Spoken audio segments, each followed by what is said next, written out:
৪১ বছর বয়সে এসে ক্রিস্টিয়ানো রোনালদোর হাতে ধরা দিবে অধরা সোনালী ট্রফিটা।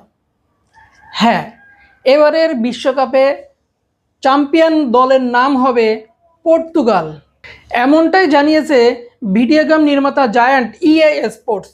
তাদের অফিসিয়াল গেম সিমুলেশন ও হাইটেক অ্যালগোরিদমের মাধ্যমে ভবিষ্যৎবাণী করেছে যে 2026 সালে ফিফা বিশ্বকাপ জিতবে পর্তুগাল। এই ভবিষ্যৎবাণী যদি সত্যি হয় তবে 41 বছর বয়সে ক্রিস্টিয়ানো রোনালদো তার ক্যারিয়ারের শেষ ও ষষ্ঠ বিশ্বকাপে এসে এই ট্রফিটা উঁচিয়ে ধরার সুযোগ পাবে। এখন এই চ্যাম্পিয়ন হওয়ার পিছনে রানার আপ কে হবে, কাকে হারিয়ে পর্তুগাল চ্যাম্পিয়ন হবে, এই ডাটাবেসটা এখনও ইএ স্পোর্টস প্রকাশ করেনি।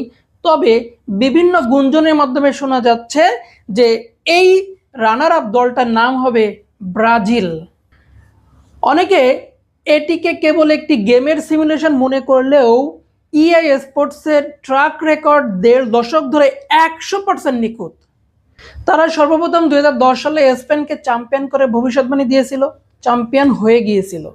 2014 সালে জার্মানিকে চ্যাম্পিয়ন করে ভবিষ্যৎবাণী দিয়েছিল, সেটাও 100-তে 100। 18তে ফ্রান্সকে নিয়ে তাদের বাজি ধরা হয়েছিল, ফ্রান্সও জিতে গেছে। 22-এ তারা 36 বছর শিরোপা খরা কাটিয়ে আর্জেন্টিনা বিশ্বকাপ জিতবে এমনটাই ভবিষ্যৎবাণী করেছিল, সেটাও একদম পুরো দস্তুর মিলে গিয়েছে।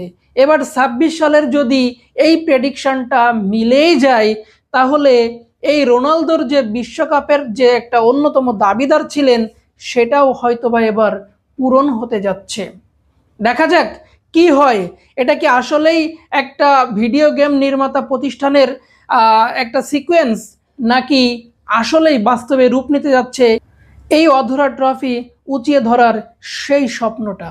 ভালো থাকবেন সবাই, কমেন্ট সেকশনে জানাবেন ইএ স্পোর্টসের এই ভবিষ্যৎবাণী কি সত্যি হতে যাচ্ছে নাকি অন্য কেউ চ্যাম্পিয়ন হবে।